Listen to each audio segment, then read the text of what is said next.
13 must-know prepositional phrases for fluent English. Hello. Today we're going to explore 13 incredibly useful prepositional phrases that you can start using right away to sound more fluent and natural in English. You'll hear these phrases often, whether you're talking to friends, colleagues, or in formal situations. But before we dive in, let's quickly explain what prepositional phrases are. What are prepositional phrases? Prepositional phrases are groups of words that include a preposition, like in, on, by, etc., and a noun or pronoun. They help to add more detail and clarity to a sentence, making it sound more complete. Let's get started. 1. In front of. This one is super simple. It's used when something is located ahead of you or facing you. Example: the car is parked in front of my house. 2. By accident. Use this phrase when something happens unintentionally. Example: I dropped my phone by accident. Oops, it happens.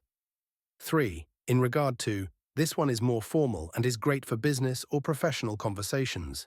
It's a way to talk about a specific topic. Example: in regard to your question, I'll get back to you tomorrow. 4. For now. This phrase is used to say that something is temporary. It's like saying, for the time being. Example: for now, we'll have to wait for the bus.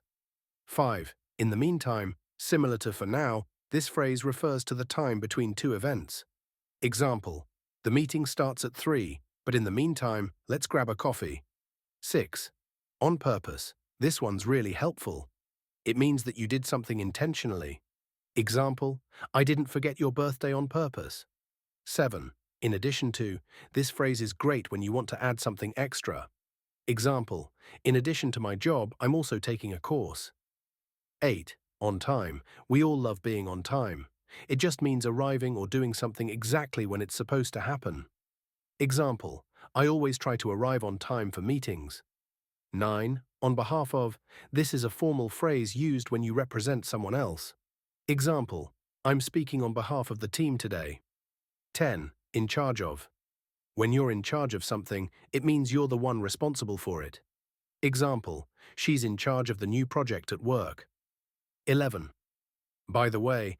By the way is an easy way to add extra information or change the subject in a conversation. Example: by the way, did you hear about the new restaurant opening? 12. At the same time. This one is used when two things happen simultaneously. Example: I was listening to music and cooking at the same time.